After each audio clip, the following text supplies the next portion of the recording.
morning, guys. So today's going to be a video of all the questions that you guys asked me. So first question that I can remember, I'm driving so I can't look, but I remember someone, I think Rain on the Tin Roof, asking who my favorite YouTuber was, and I would have to say Emily Norris. And if I'm saying these wrong, I'll leave them, I'll put them across the screen as I say them, and leave them in the description. Their links to their YouTube channels. Emily Norris, I like Bezler Beauty for her vlogs, or mostly for her organization stuff. Do It on a Dime, I love Dollar Tree. She does a lot of Dollar Tree videos. Who else? Just Fam, I like her vlogs. And I like Dana Alexa. I got to where I really like dancing videos, watching people do choreography. And I used to dance for like, I think 12 years I danced. And yeah, so it's nice watching those things, very entertaining. And that's pretty much it. If I think of anybody else that just not coming to mind, I'll leave them in the description below. So that's question number 1. So I'll answer the next one probably in a few hours.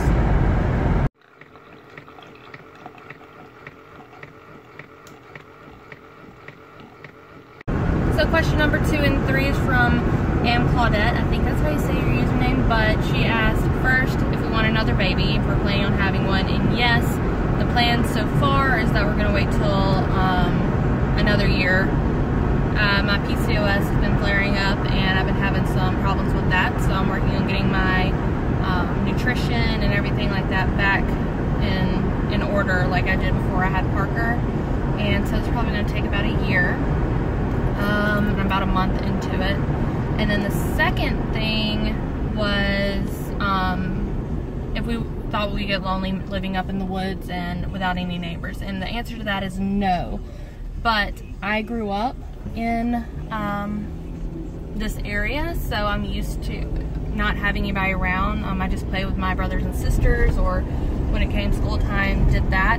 But on the other side too is when we were in a neighborhood, we weren't really active with our neighbors. Our neighborhood, that just kind of was how that neighborhood ran. Nobody hung out together. And it wasn't really active in parties or, you know, things like that. So no, we don't get lonely. Now, if you're somebody that has a lot of friends, or you like to stay constantly busy in the social scene, then it's not for you, unless you can talk everybody into moving over here, or you have the financial means to travel. But for us, no, we don't get lonely. So Christy Miller asked, what am I doing for work now? This is a question from my travel vlog from when I went to New Orleans for work in February. So I'm working for my family's business. I'm a 4th generation owner for a telecommunications company, and I'm the director of marketing. So that has been really fun. Being on YouTube has trained me. The few years that I did that gave me the skills to be able to do this with social media, marketing, talking with people, and graphic design and stuff like that. So having that strong point made where there was an opening for marketing in my family business, so that's why I switched and did that. I was working remotely for them, or for us, back in, it's been 3 years, for 2 years when I was in Baton Rouge. So pretty much when we moved into our house down there is when I started working full-time. Before that I was doing contract work and things like that. So anyways, I will answer the other questions in just a little bit now. Just gotta get in and see what my hubby and my baby be doing. Today's toy of choice are flowers. So pretty. Ice cream.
So Parker is down, and I thought I would go ahead and finish up the Q&A. So there are a few questions from Claudette, and I answered 2 of them in the car, but I wanted to expand on the one about us living out here and how you're feeling like you're not sure if you want to live far away. What about your kids? Well, the great thing about us, I had 2 siblings, so we played together, and we had some friends out here, and we would play on the weekends and stuff.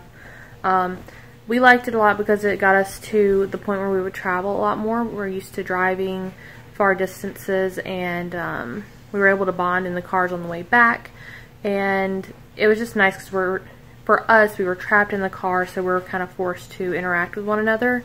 So that was great. Living far away from the city, if you choose to go to school in the city or kids play games in the city. But when you have multiple kids, it makes it easier. When you just have one child, it makes it more difficult. So, because they don't really have anybody else to play with, and you know, kids need to be kids. Here's Django.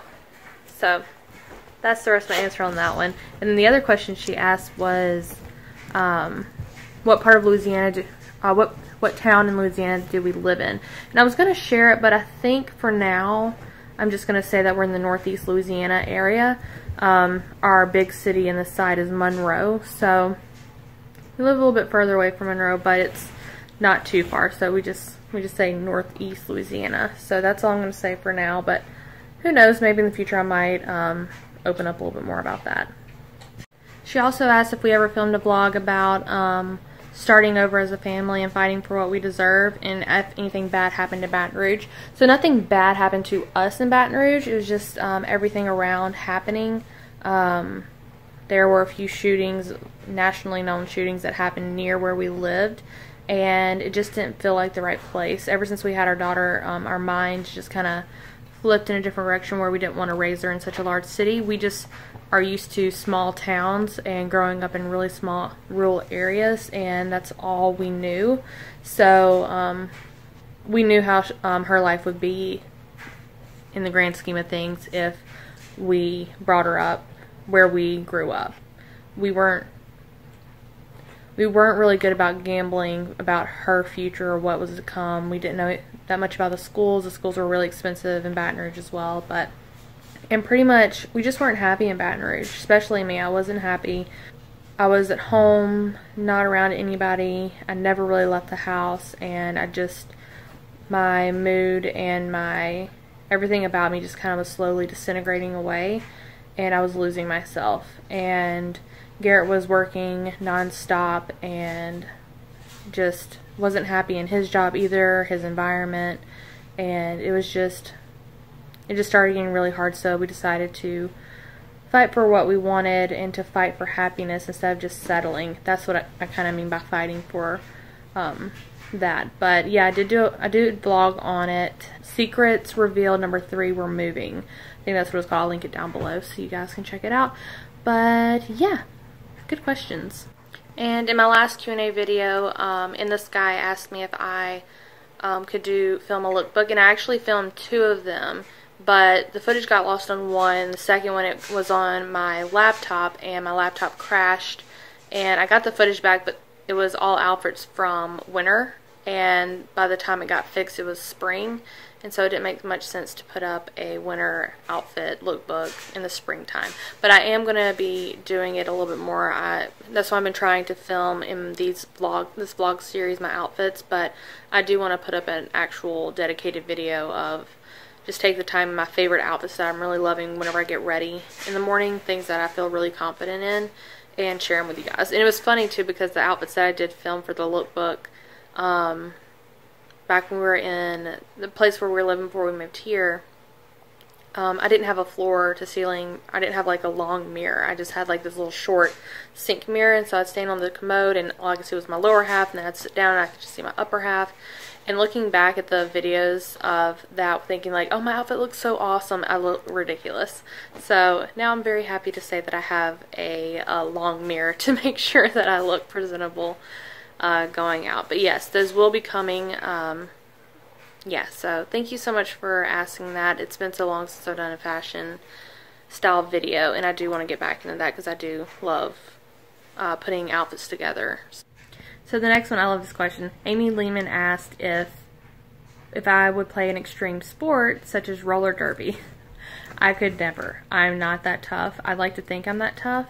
I'd have to really be in the mindset of, I can see it being a great outlet if I'm angry at something. I think I would excel then, but then if I'm not angry at anything anymore, I feel like I wouldn't do very well.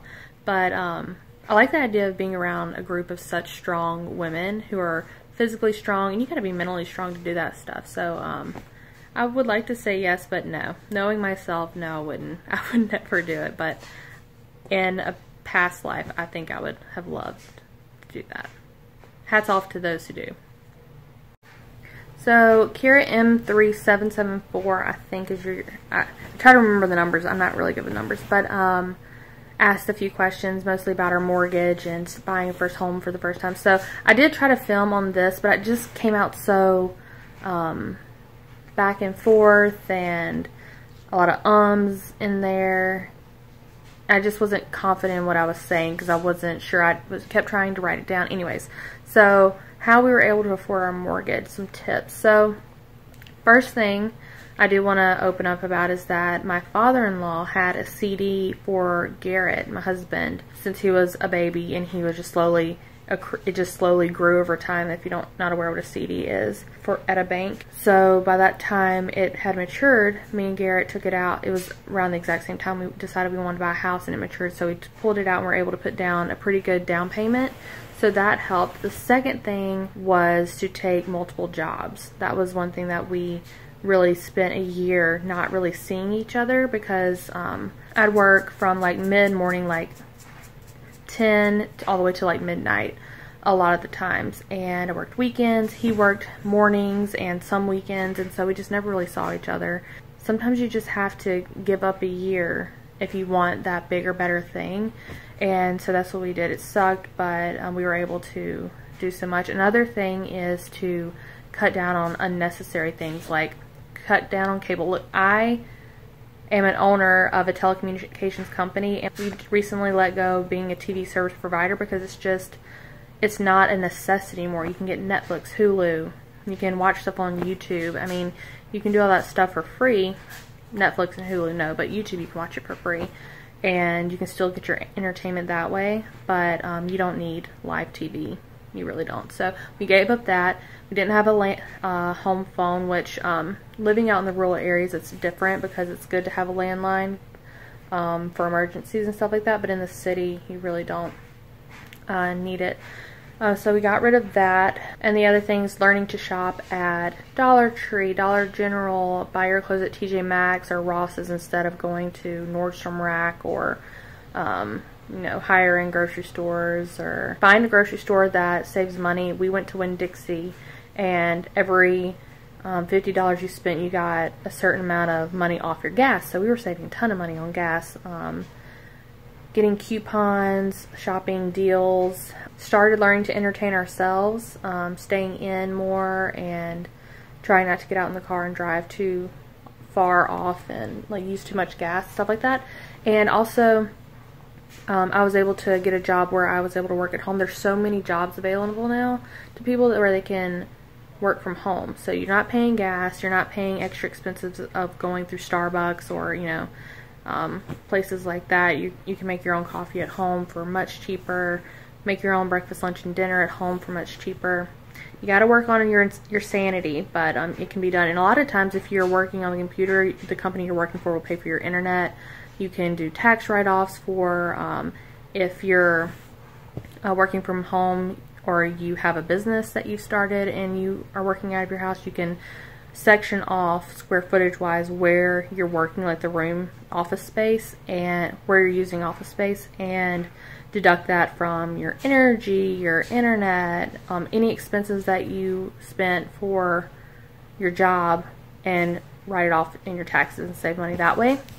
So that's all I can think of. If I think of any more, I'll leave them in the description below. So that's the first part of your question. Sorry, that was 4 minutes, almost 5 minutes of talking about that. So, and also to buy the land in our house here, what we were able to sell our house for back in Baton Rouge, we were able to sell it for a little bit more than what we paid for it.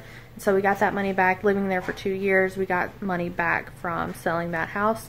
So that was our down payment for here. Next question she asks is, how do we go about deciding to build/buy a home, to build a home through research and actually deciding to do it, and who we talk to, so forth. So first part of the question, so we decided to build because, is because in the area that we live, all the houses that were for sale, and they weren't really ready to sell. It was really weird. Like every single person that either we were willing to go look at their house to possibly purchase it, or friends that were doing the same thing, they would go through the process and they're like, oh, just kidding, we're not really sure that we want to sell our house.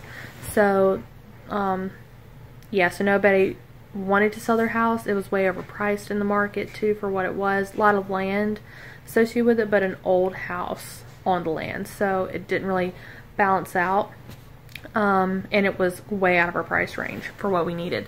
So that was pretty much out the first month that we were there. So then we decided that we wanted to live where I grew up, on the hill my family has been on for, God, like 70, no, over 100 years my family has been here. And so we decided to build here, one, because land was cheap, 2, it was going to be beautiful views, 3, it was close to work, and 4, it was on the farm. So if Garrett wanted to do something on the farm, he could. If Parker wanted to go out there and just like hang out, she had so much freedom to pretty much go wherever. And so as far as research, we just looked back and forth about the difference between a stick build and a modular home, and in our case, modular home outweighed stick build. It was half the price, half the time, and pretty much the same end result at the end. So we did that. And so just do your research. Just look online and see which ones you what means more to you, you know, because you could be completely different than us. Other thing was who to talk to. So the first person we talked to was a lender, and you can pretty much just walk into a bank and ask to talk to a lender, but it's better to talk to someone that you know, or like a friend of a friend of a friend knows. So we did that, and pretty much just have your questions available, because they're going to know, because they give money out for people building a home. They give money out if you just want to remodel your house. Like, they know people who can help you out with different things. So that's what we did. And if you're selling your house, you can also talk to your realtor. If you're selling your house to go to the process of building a house, they're usually a huge beacon of information. So yeah, I hope that was helpful. Okay, so Amy Lehman on Instagram asked me, has my little munchkin done anything to embarrass me out in public yet? So yes, mostly in front of family. Like, she'll just if she's tired, or if she sees somebody come in, she'll like try to grab their leg and push them out the door. That's pretty embarrassing. The other things, let's see, she's had a few tantrums when we're out and about, where I have to like carry her out the store, and she's like kicking and screaming, and like it looks like I'm kidnapping someone's child, and I have to carry her out where her back's to my chest and my hands between her legs, and like my other arm's like strapped across her stomach like this as she's kicking, and people stare and give me these looks and all that stuff. So that's pretty much the extent of it. We've been to restaurants before, like probably a year ago. It was the last time we brought her to a restaurant, and she just like kept throwing everything on the floor. And we turned on her TV and had it blaring, and everybody was looking at us, and it was just like, I don't know what to do. It's either you listen to Peppa Pig or she screams bloody murder. You choose. But yeah, that was pretty embarrassing. And that's an awesome question. I want to know, what are y'all's most embarrassing things that have happened to you with your kiddos? Leave it in the comments below. So Alicia asks, what style home do we buy? Where do we buy it from? And pretty much our thoughts. So I wouldn't recommend the place that we got ours from. We got it from Greg Tilley's in Bossier, Louisiana. They're interesting people, and they're not good people. So if you want me to, I might do a video completely dedicated to that topic. But the builder, so what you do, you go to a dealer. Our dealer was Tilley's Homes. And usually these places, like, they're only for mobile homes or trailers, but they've gotten into the business of selling modular homes too, because they don't really have to do anything. They just have to like send it off to a builder. So our builder was Platinum Homes, And they've been pretty good, but they've also been kind of a little difficult to work with, but not near as bad as Tilly's. The salesman there, the owner, the service department, they're all just really sketchy, and they're all liars, and they all want to take advantage of you. I'm sure a lot of you know those type of people. They're the type of people that hide behind God and try to act all religious and amazing and wonderful people, but really they're the devil themselves. It's just a very weird situation, and I've never seen so many people as a group turn on each other and lie about so much. Like literally when you were in a meeting with a few of them, they'd all have different stories and they'd all say, I wasn't there, what are you talking about? I never heard that. So it was very interesting. I might do a video more about that later, but yeah, I would not recommend them, but that's what we did. And our house is called, and at every dealer the houses are called a different name. They're the same floor plan, but they're all a different name. So this one model at Greg Tilley's is called Deluxe, L-U-X. And the good thing about modular homes is you can customize them however you want to. You want to add extra windows, you want to add extra rooms. If you want to flip the floor plan completely around, if you want to knock down walls, you can do that. You have the freedom. Add 2 fireplaces if you want to, or change the style of the fireplace, change the paint. All we did in here was change the cosmetic stuff. But just know, if you change even one little thing, everything is going to take twice as long. So, and another thing they promise you is it'll be done in like 6 weeks. We ordered it in Thanksgiving and we didn't get it until mid-March. So that tells you something. Anyways, guys, thank y'all so much for watching. I really appreciate you guys asking these questions and participating. If you have any more, just let me know and I'll do another one very soon. Please leave them down below and I'll get to them, I promise. But yeah, so guys, thank you so much for watching, and I will see you tomorrow for day 8.